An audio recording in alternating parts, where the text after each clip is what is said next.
we go, the Out of Bounds Show. ESPN 105.9 The Zone. Brought to you by the Armory, Lake Harbor in Ridgeland. For all your firearms, optics, and suppressors. The Armory, Lake Harbor in Ridgeland. It's the big tax-free weekend this weekend. The Armory, Lake Harbor in Ridgeland in front of Kroger. Optics, suppressors, firearms at the Armory, Lake Harbor and Ridgeland. This is ESPN 105.9 The Zone. We've got Mike Detillier with us, WWL Radio TV New Orleans. He joins us on the Farm Bureau Insurance guest line, and we have LSU and Southern Cal in Las Vegas on Sunday. And Mike D., I've got the game where LSU eventually just dominates in the line of scrimmage and whips Southern Cal in the second half. How do you see this game playing out? I think it's a close game between the two. I think LSU ends up winning it, but I think it's tight. Lincoln Riley's always had explosive offenses. They're going to put points on the board. I got some major question marks about LSU defensive line, especially in the interior and at cornerback. And both the other kind of X factor in this. In the 2 years that Brian Kelly's been here, this team has not been good on special teams at all. It's been one cluster after another on special teams. And that's a factor, especially early in the season. Special teams. So I think LSU wins, but I think, Bo, this is razor close for LSU. I don't see a huge win. I would be surprised if LSU blew them out, to be honest with you. I think offensively they'll be just fine. With Garrett, I think he'll do a great job. They'll run the football well. They have some explosiveness certainly in the receiving core. A lot of young guys, but there is some talent there. I just got to question their defensive line and at corner, and Lincoln's going to go after that. And the one thing that has been constant through the 2 years of Brian Kelly, their special teams ain't been special. All right, so we're in year. Is this year 3 now, Mike D? Yeah. All right. When you're at LSU, so I think they're going to be better than this. First of all, I think their schedule is really good. And it doesn't matter how they win on Sunday. If they win and they get on the plane, it's a W, and they're still, the march to the college football playoff and trying to go 10-2 is still right there in front of them. And you mentioned 2 weeks ago, their home schedule's amazing. Oh yeah, it's really good. I mean, goodness gracious, Ole Miss and Oklahoma and Bama. So. All right. Do you think, with what your concerns, D-line, are you concerned about kind of the unknown, that they have talent, but you just don't know what they'll be, Mike D? Not enough talent, not enough depth along the defensive line. It's been the one area that maybe Brian Kelly hasn't hit as well at LSU, and that at one time, Bo, was a strength. Defensive line. And also at corner. I mean, this was DBU at one time. That's no longer the case. Now, they got a lot of young talent coming in. But at this time, there's still some question marks in the secondary. I feel pretty good about the safety position. Corner, though, because you're playing 3 and sometimes 4. I don't know where you're going to manufacture them. A lot of young guys in there that you're having to play. So the question mark is talent and depth along the cornerback position and defensive tackle. And Bo Davis is the right guy to coach defensive line. He's the right guy. But he's a lot smarter coach when he got better talent. Every coach feels the same way. Man, I'm a lot smarter. And you think about it, last year, he was at Texas, and he had Byron Murphy the second and Trevante Sweat. He had a first and a second round pick, and they raised havoc. I mean, man, there's a picture somebody sent me of Sweat next to Jeffrey Simmons. I didn't think anybody could make him look like a little guy. and that's what Sweat is. I mean, on a good day, he's 370 on the scales, because most of the time he's above that. And he's a huge man. The last time the Tennessee Titans had somebody that size, it was Albert Hainsworth. And I think at times Albert was pushing the 370. He was a little taller guy than Trevante was, but man, he's a big guy. And you know, Bo's son is at Southeast Louisiana. It's his senior year there, and you know, he coached so many years at LSU. But it's going to take him a little while because he doesn't have the interior players. He has the outside guys. And I think you're going to see them use Harold Perkins back similar to what you saw as a freshman when he raised hell in the SEC. He really did. All right, so Mike's got it close. I've got LSU pulling away on Sunday. Mike's got question. Mike knows the roster better than we do. How does Brian Kelly feel? I mean, is he optimistic? What have you picked up? And then I know you've got sources all inside the program. What are you hearing? Yeah, he's always been optimistic. Last year at this time, I think he knew who he was dealing with in Florida State. I think he knew. You could tell in his voice. We had him on the show a couple times, and it was just something about how he answered every question. It seemed to me that was a concern, and he had it right. Man, Florida State, they took it to LSU in the second half, physically dominated them, running the football and big plays on the offensive side of the football. I hear a little different tone this year. I think he's got some confidence in this team, and I really believe that, man, we could be seeing something happen here. They can beat USC. I think they have a role where they can get this thing to mid-October. Now, again, you got to play every game. I get it. But you could see an undefeated LSU team going up against an undefeated Ole Miss team in Tiger Stadium mid-October. That was as crazy a game as you could ever watch last year between these two teams.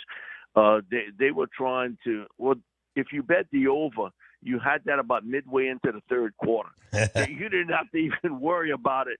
But the crazy thing is how it ended, because we doing post game on the radio, and Herb Tyler and I see it immediately. The final pass, Jaden Daniels, he hits Chris Hilton in a bad spot, right between the hands, in the end zone. And Chris doesn't come down with the ball. That was a crowd pleasing game, I think, certainly for Ole Miss. It was a great game just to watch. One thing I would like to have, if that event happens, if Ole Miss plays LSU and both teams undefeated, I want the alcohol sales in Baton Rouge that weekend. Yeah, me too.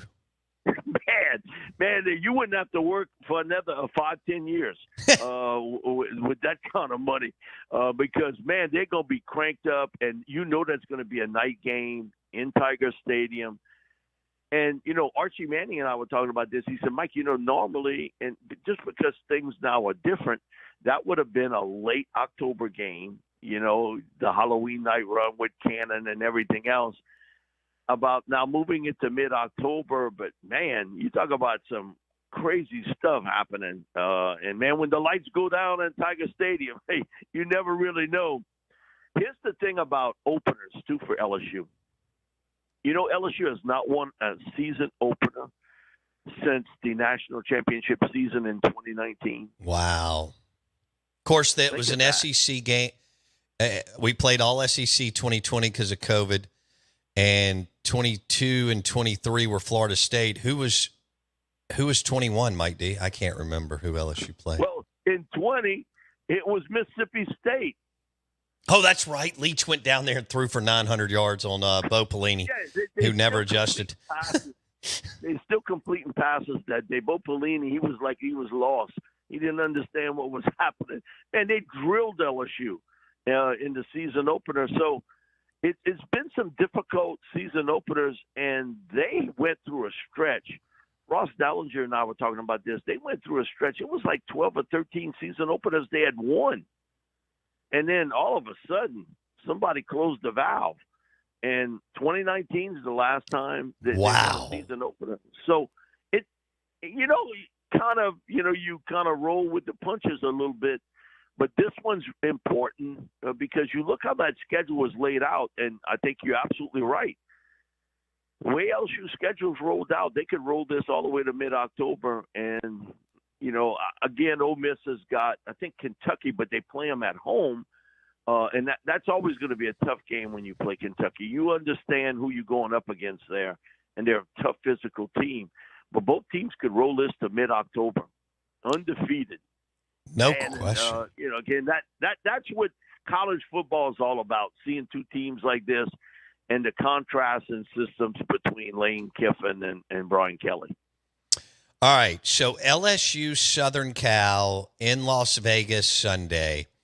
Brian Kelly and Lincoln Riley going at it, and LSU hasn't won an opener since 2019. That is hard to wrap your brain around. Now, the last two losses have been Florida State, both in the Superdome and in Orlando, maybe, Mike D, last year? Yeah. Okay. Correct. Okay. Correct. All right. And they play and again, Southern Cal lost Caleb Williams. I know Lincoln moves the ball, but there could be a little bit. This is not ideal. Even if this isn't a great LSU defense, they have athletes to just roll out your new QB. On the funniest thing, Bo, I'll jump in here. The funniest thing I hear is that this will be a home field advantage for USC. Man, all I can tell you is it is like spring break. Everybody done broke out of here. I mean, who don't want to go to Las Vegas for the weekend? Amen. Man, Las Vegas, they better batten down the hatches because they're going to have some big partying going on. I think – I don't know about no home field advantage for USC in Vegas. I know it's closer, but they got so many people here. They sold their allotment out of tickets real quick, and now they buying it on the secondary and third markets now to be there. I think LSU's going to get a little bit of a lift here from their guys. Hopefully they still awake, Sunday afternoon at that time. But I think you're going to see some explosiveness here with these two teams, the way they can move the football, the way they can score. And it should be a really entertaining opening game. And we've seen early in the season now, you sometimes don't have your bearings, and we saw it this weekend. Florida State, Georgia Tech. Obviously, Florida State had the most talent on that field. They were bigger, faster, stronger.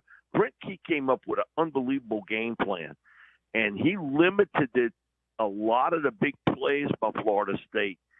Now, both of them got question marks at quarterback, but when you look at it, what a great game plan Georgia Tech had, and they executed it to beat Florida State out in Dublin. Man, you can't get too much better than that to start the season, unless you're a Florida State fan. I think you might see it'll be a much more high-scoring game, but I think it'll be a very tight game between these two teams. Well, they'll get both of them now with new defensive coordinators.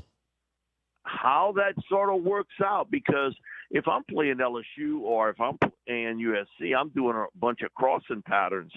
That confuses a secondary more than anything early in the season. When you run, and you see a lot of it in college football today, these crossing patterns, because that's communication. I got him now, then you got him. Somebody better get him. Somebody missed the boat there. And I think both teams will try to attack each other's secondary. Ooh, okay. Is Brian Kelly? So we're visiting with Mike Detillier, WWL Radio TV New Orleans, LSU insider. He joins us on the Farm Bureau Insurance guest line, and the show is brought to you by Urban South Beer out of New Orleans. Houdat, they have the Houdat beer. Urban South Beer out of New Orleans, they have the Houdat beer.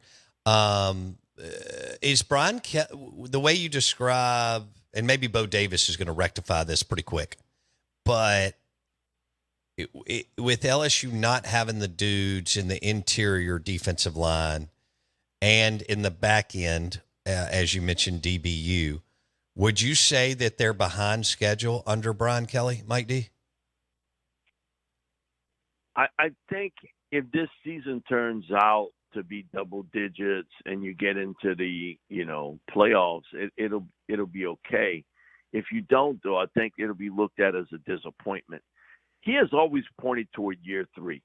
He's always pointed toward that. That's been the time frame for him in other places where his teams have really taken off. And he's got an opportunity this year. There's no question about it. But every team's got a weakness somewhere, okay, no matter what. Everybody's got a little bit of a flaw program-wise. I think where they have not been as successful as Brian would have wanted to be, it would be a defensive tackle, and it would be at corner. I think everything else has sort of fallen into place. Well, for years, was this team attracting top quarterbacks at LSU? As good as they were with Les, man, nobody wanted to come down here to hand off the football. They could run the ball, had great running backs, but they could not throw the football. Now it has become a haven for a collection of quarterbacks now. And that has been the big change. We saw it at first. Joe Burrow sort of broke the mold. And then afterwards, now with a Jaden Daniels. And bang, you got Garrett Nussmeier, who I think is going to do a great job. I think he'll be fine there. And they got a young kid, the number 1 rated player in the country. Not only at quarterback, he's the number 1 rated player in the country coming in to LSU from the Michigan high school ranks. So that to me has been the biggest change, along with Ed had difficulties kind of closing the deal on offensive linemen. LSU has not had a first-round pick offensive lineman since Alan Faneca. Alan's in Pro Football's Hall of Fame today. Whoa. Okay, but that's the last one that they had as a first-round pick. This year you got 2 guys that is going to go in round 1 in Will Campbell and Emory Jones. And they got a collection of them. They have really recruited well there.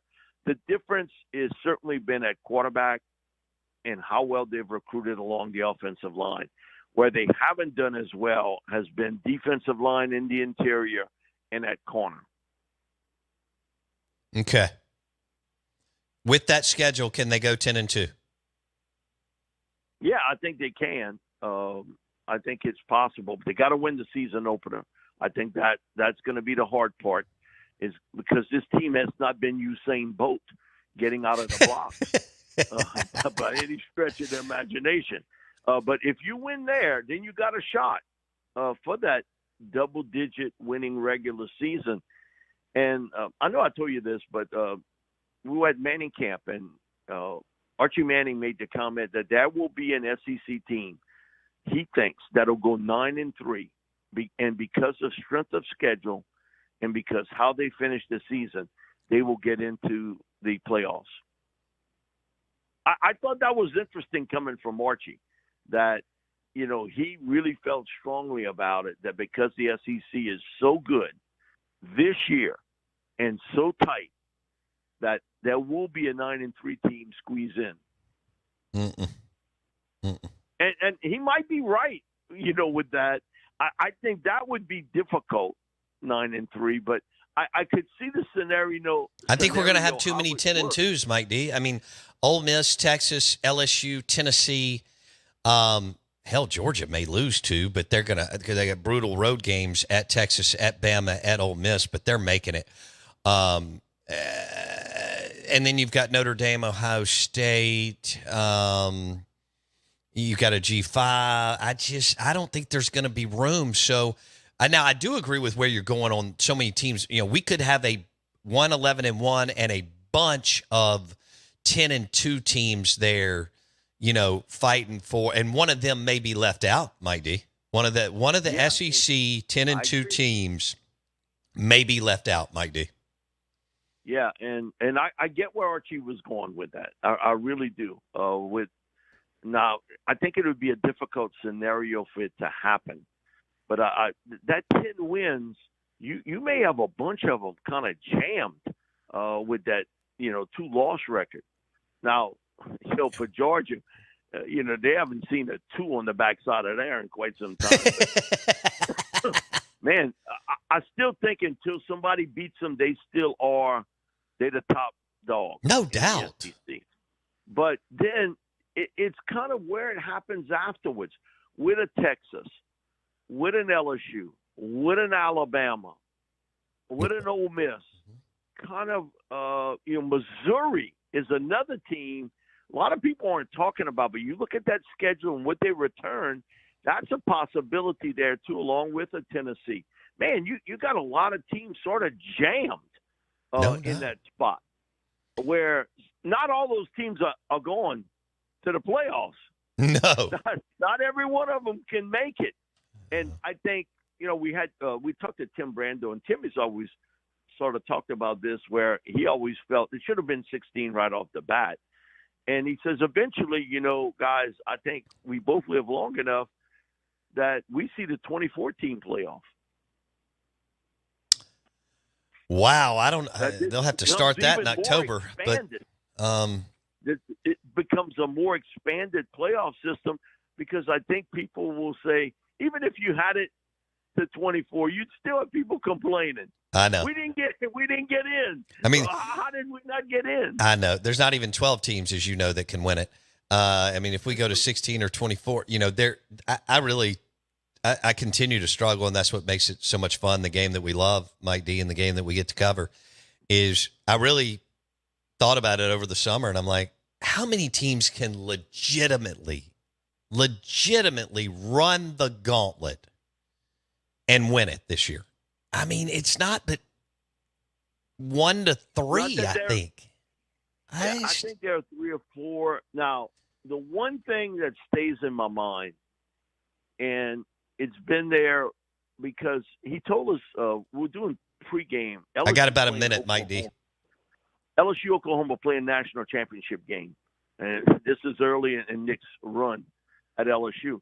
Barry Switzer comes up, and he does pregame with us, and he makes the comment, the team you saw in late November you never see again. Yeah. There are always teams that get hot at the end, and if this was an open field, you're always going to have a team that could play for the national championship you wouldn't have said in mid-November. Yeah. It always sits in my mind. Got to get hot and healthy. It's kind of like the NFL playoffs in mid-January or early to mid-January. Mike D, I love it, man. We'll talk to you next week. Thank you, buddy. Thank you, bud. Mike Detillier. He got me fired up for college football this weekend. Brought to you by Urban South Beer. They've got Houdat. One of their beers is Houdat. Urban South out of New Orleans. Check it out today. Barley's Beer Barn, the Keg House, among other spots in the area. Urban South Beer out of New Orleans. It's the Houdat beer. Good morning. Welcome in. We're ESPN 105.9 The Zone. We're live in the Bank Plus studio.